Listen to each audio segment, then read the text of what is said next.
Hello there. Please come on in, have a seat. I was told there'd be 2 of you.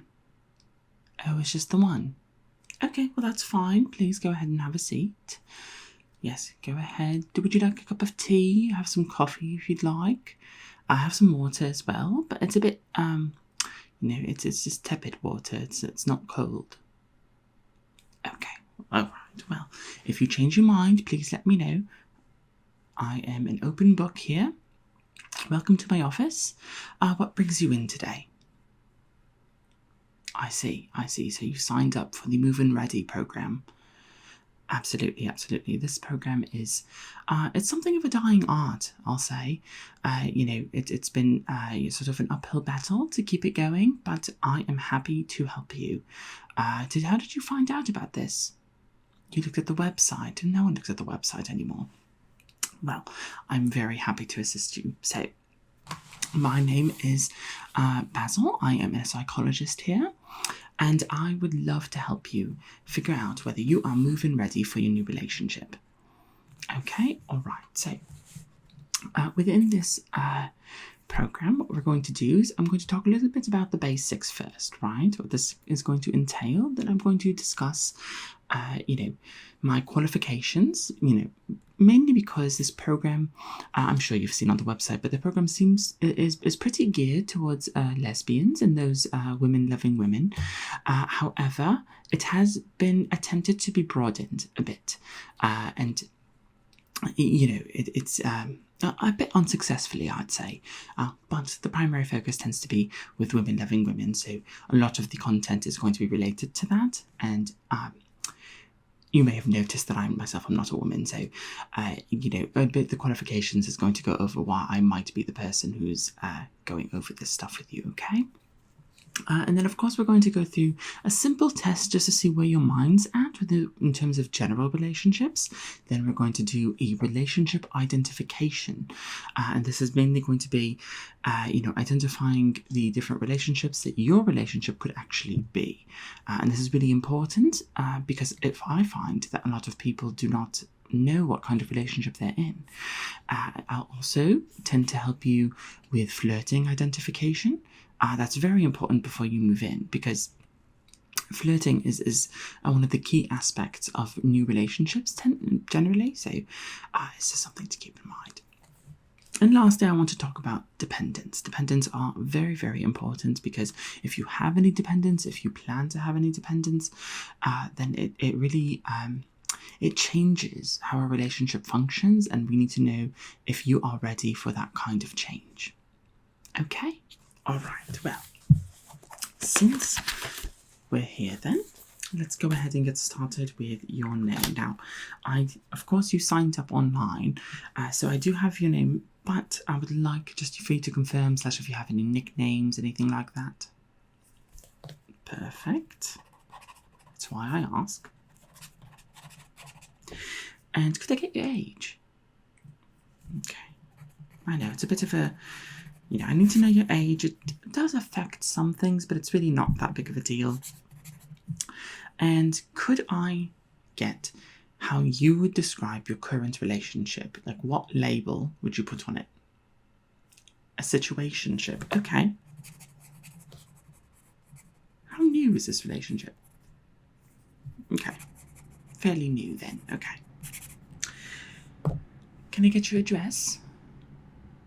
I won't be sending anything untoward, just the simple, Christmas mail, birthday mail, spam mail, any form of discounts and coupons that we like to send. And sometimes we send memes. We like to send all the different, but and a lot of our clients tend to really appreciate it. So it's just something to keep in mind. And could I get your insurance? If you don't have any, that's fine. Okay.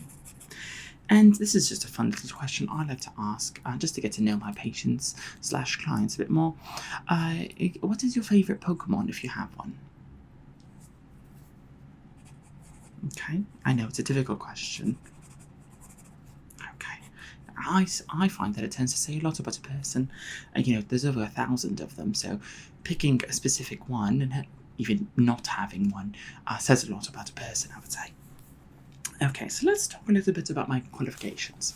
So first of all, I am of course a temp worker, let's say, not in terms of psychology and psychiatry, but mainly in regards to this program. So this program has been was spearheaded by a lovely woman who, she led it for many years, but then I was really good friends with her. She did, of course, stop doing the program mainly because she got a call from her ex-girlfriend who said that they wanted to get back together. She was, of course, not in the country anymore, so she did drop everything and go to be with her ex, which I suppose is not her ex anymore. But since that happened, people are confused as to what to do with the program here at our business. So I am simply the person who is taking it up at the current moment. Thankfully, I did get a lesbianism minor in college. Yes, you know how some people study, Middle Eastern studies, or American studies, European studies, whatever, African studies, that sort of thing. I took a lesbianism minor in college / university, depending on where you are. So,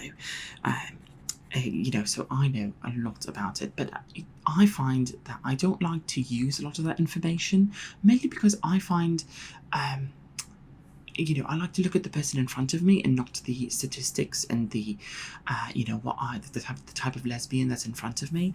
It's very difficult, I would say, to apply a lot of the theory into practice without, being coming across as a bit mansplaining, I would say. Now, of course, I would say this program is for everybody. You do not have to be a lesbian to be here, but it is originally created for lesbians, so it is going to be geared towards that. So just keep that in mind as we keep going on. If you're bisexual, if just keep it in mind. Now, of course, as an actual qualification, I think this is very important. I have been rated many years in a row now as the #1 performative male of the year, right? Many years in a row, I have been rated the #1 most performative male. And I find that very, very endearing. So, it's just so I am, you're in safe hands. And of course, perhaps one of the biggest, if not the biggest qualification of mine, is that I have never called a woman a female.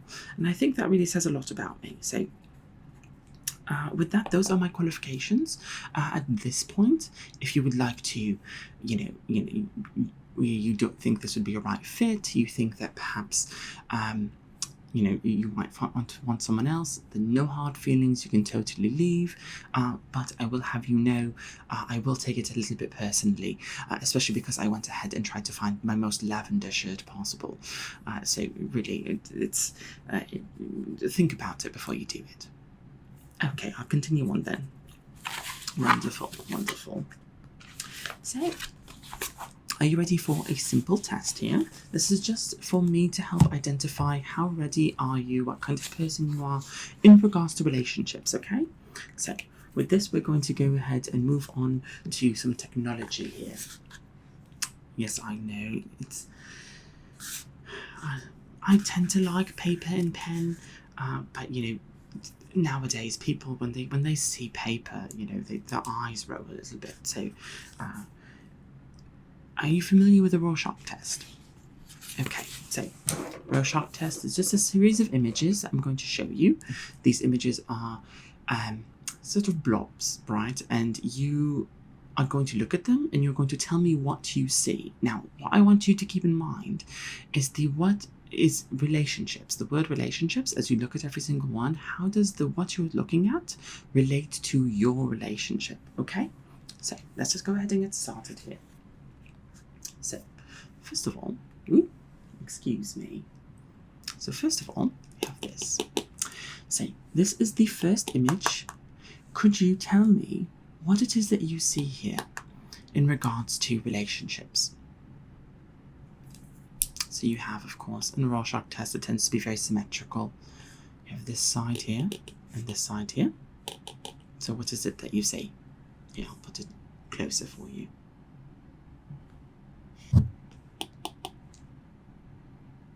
Okay. Okay. Interesting. You don't... Okay. Well, that is actually pretty interesting. I'm not going to comment on it quite yet. I want to get a few more from you. So let's go ahead and do the second one then. What do you see when you look at this?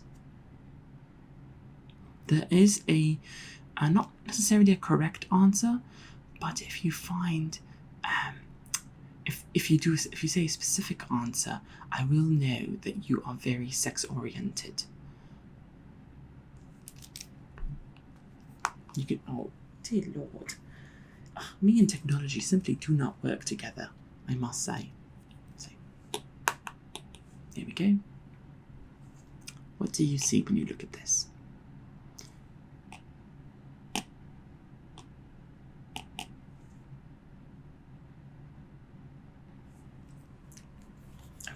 So you are a little sex forward. That's totally fine. You might not be sex forward actually. You know, actually it's a little bit on me to think that's a bit sex forward, mainly because, you know, just because you see folds doesn't necessarily mean that it's anything. Let's go ahead and do this one. And this will get me a little bit of an idea as to what kind of person you are in regards to relationships here. So this is the last one here. Go ahead and let me know what it is that you see. If you see a person, if you see a hooded figure of some kind. Here.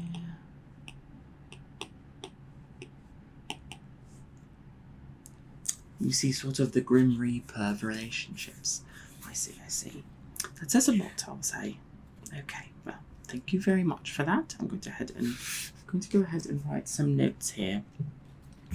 So, based on my findings, I think that you are sort of the typical person that would use this program, let's say.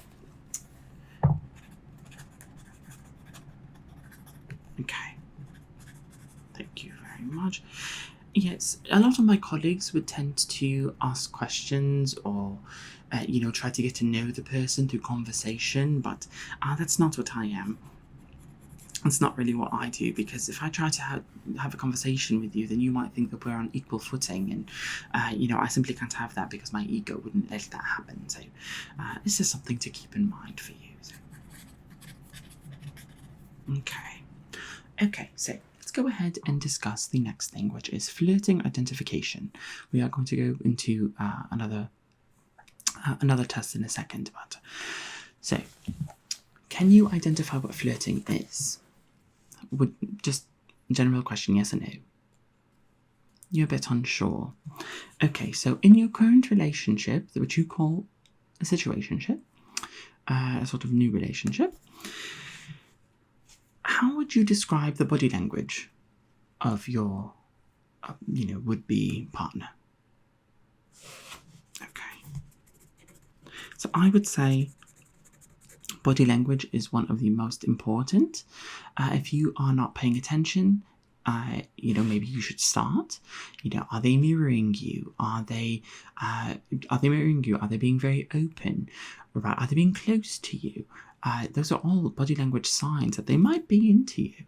Another, you know, on the opposite spectrum, if they're very closed off, if they're not, you know, if they're turned away from you, they're trying to get away from you. If they've said go away, and they've tried to walk away from you, and those are all signs that they might not be that interested in you.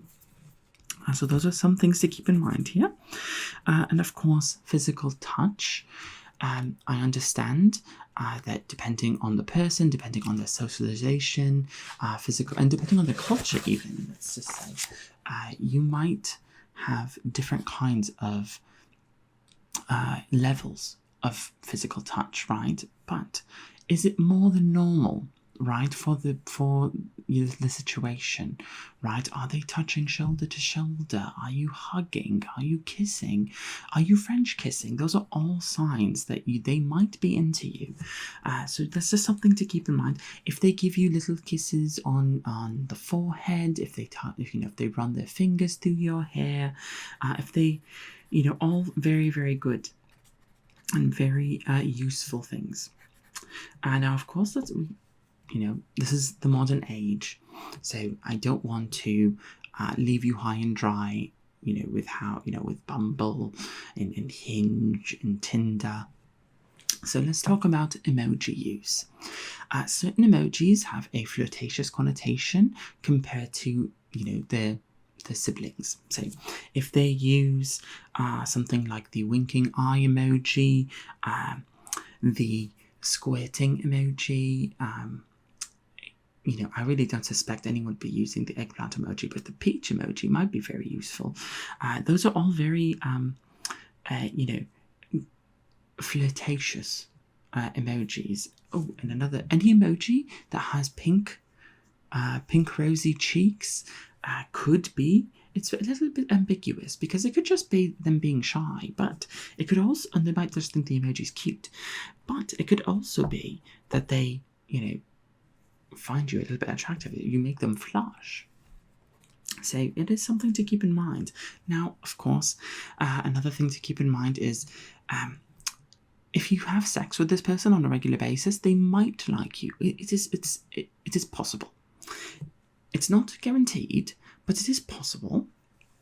Try to pay attention while you are within the act, of intercourse. If they are making eye contact, if they are saying words of affirmation, of course, I'm assuming there's consent in all forms. Otherwise, this is not the place for you. Try to pay attention as to how they treat you afterwards as well, right? If they treat you like, how do I say this? If once it is over, if you feel as though they are not paying much attention to you anymore, then perhaps they're not interested in anything more. But if they are cuddling, if they are, being very lovey, then, it might be that they like you. This is something to also. Another thing, if they suggested, if you already have an animal together, if you have like a dog together, a cat together, if you share an animal, it is possible that they might think you've been in a relationship for a very long time and you might not have realised. Now, I understand that might sound ridiculous, but you would be surprised how many people, how many women end up being in relationships and they just don't even realise. It's truly a wonder. So these are just things to keep in mind, things to, to perhaps even write down, right? Having a journal is always wonderful. So, how do you feel so far? Good. Okay, let's go ahead then and discuss some relationship identification. So now that we've talked about flirting, we've talked about, them potentially liking you, I would like to discuss some relationship identification using some examples, okay? So generally, relationships tend to form in three ways, right? You have your friends to lovers, you have your enemies to lovers, and you have your strangers to lovers. So a good example of friends to lovers is Ruby and Sapphire. Now, if you think about it, friends to lovers tend to be very sweet. They tend to be very loving, very very cozy, right? So in this sort of new relationship that you're having, think about the history that you've had with this person and think about what kind of relationship it's creating, right? Are you guys very loving with each other? Are you even what's the word I'm looking for here? Are you very sweet? right? Friends to lovers tend to be very sweet because it's built on a foundation that's very solid and very, very common, right? Not common in terms of commonality. That's what I'm trying to say, not common. So this is an example of that kind of relationship, Ruby and Sapphire. Now, of course, if we're going to talk about enemies to lovers, we must talk about Maybelline and Bubblegum. Princess Bubblegum, excuse me.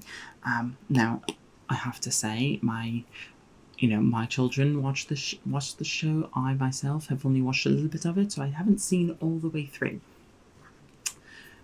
But what I will say is that when it comes to enemies to lovers, something to keep in mind is it's built on tension. This kind of relationship is very antagonistic. It's very, there's a lot of growling, a lot of anger towards each other. But it creates a lot of passion. The previous relationship, there's a lot of passion there. Do not get me wrong. Every relationship has a lot of passion, but this relationship tends to harbor a lot of explosive feelings. A lot of you almost need to be very centered and very within yourself to really be in a relationship of this kind, but this kind of relationship, enemies to lovers tend to be very, very, very good at helping each person grow within the relationship. What do I mean by this? I mean that it's very easy for a relationship like this. You'll have arguments, you'll grow, but you're growing together, right? You're growing. It's very conscious. This feels very reactive. You're reacting to each other in a way where you're growing. You might grow apart, but you might grow towards each other in a way that is very primal, I would say. And that's kind of the draw of this kind of relationship. Now, of course, the last one would be strangers to lovers. It's very simple, and a good example would be Vi and Caitlin from Arcane or League of Legends. Now, I don't particularly like this example. The woman before me tended to, she really liked this example. I did watch Arcane, but I will say I don't particularly love cops in this capacity. So when it comes to strangers to lovers, ignoring that aspect, I would say that probably the most common, and I do mean that in the real sense, is strangers to lovers, right? You meet someone, you don't really know them very well, and you get to know them in a relationship or romantic setting.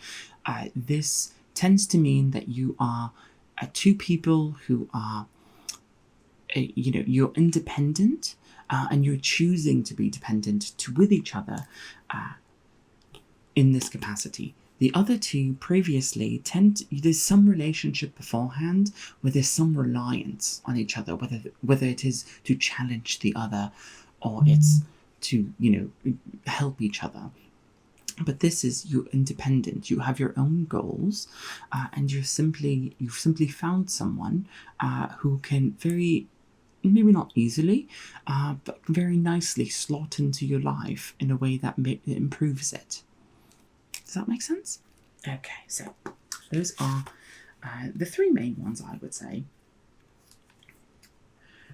So I have to ask you, your relationship, which of the friends to lovers, enemies to lovers, or strangers to lovers, which would you say you most match? Okay. And that can change, if you've identified it incorrectly, that's totally fine. This can change as the weeks go by. Okay. So, lastly, I want to talk about some dependence here. So what do I mean by dependence? So, when you move in with a person, now I understand we haven't talked a lot about moving in, but we need to understand the relationship, right? We need to understand what kind of relationship you have.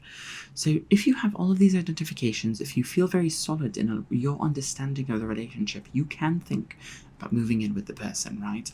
It doesn't matter how soon or how far away this move-in date might be, but you can think about it. But one of the things to keep in mind is dependence, right? Do you foresee having dependence in the future with this person? Can you see that actually happening? And do you already have dependence, and what do they think about it, right? So if you think that you are not going to have any dependence, you're not going to have any, it's just going to be you and your partner, then, moving in together might be difficult, but it's very workable, and you'll get to a stage that is very consistent. But when you introduce a dependent, it can really change the dynamic, right? So what we want to do here is ask, do you want to have children in the future? If that is the case, then you might have to ask how you're going to have children. Does your partner want children? And at what timeline, right? These are all really valid and important questions before you purchase that truck and you combine your lives together. Now, of course, another option for dependents is cats and dogs. These are a lot more common. Cats and dogs are very, very useful as dependents. Some people tend to have them as dependents and share them with people even when they don't live together. But it can be very good as a good look into your partner to try and figure out how they treat other people, how they treat people who aren't you, right? So it's very, very useful. And I would say something to keep in mind as well. Okay, so let's talk about birds. When it comes to birds, you get out of it what you put into it, right? So you can have, a bird within a bird cage, a very large bird cage, take care of them well, clean the cage, and, they can have their own life there, either with friends or by themselves. Or you could get sort of like a pigeon. The pigeon, of course, would have a diaper. You can have them free roam in the house, and it's very lovely.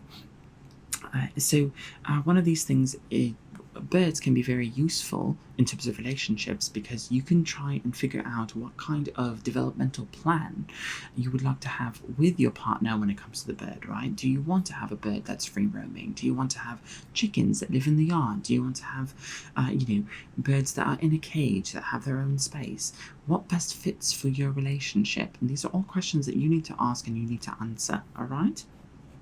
So my homework for you, since we're getting low on time here, my question is for you to identify, because, I've heard your answers, and I think, while I like your answers, I want you to be sure of them. You don't seem very particularly confident. So I would like you to identify 3 different kinds of flirting that you have with your partner, what kinds of flirting they are.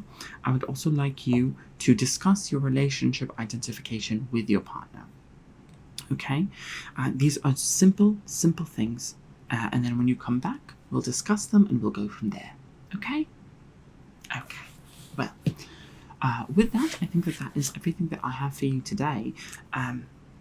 In terms of payment, you don't really have to worry about it. I will contact the necessary people, and if you need to pay anything, it will come to you in the mail. So you really don't have to worry too much, okay? Okay then. Well, good luck, and next time if your partner comes with you, that's totally fine. I can do this, 2-on-1, that sort of thing. It's kind of the preferred, but since you're here by yourself, I had to do a 1-on-1. Okay. Okay. Well, have a good one.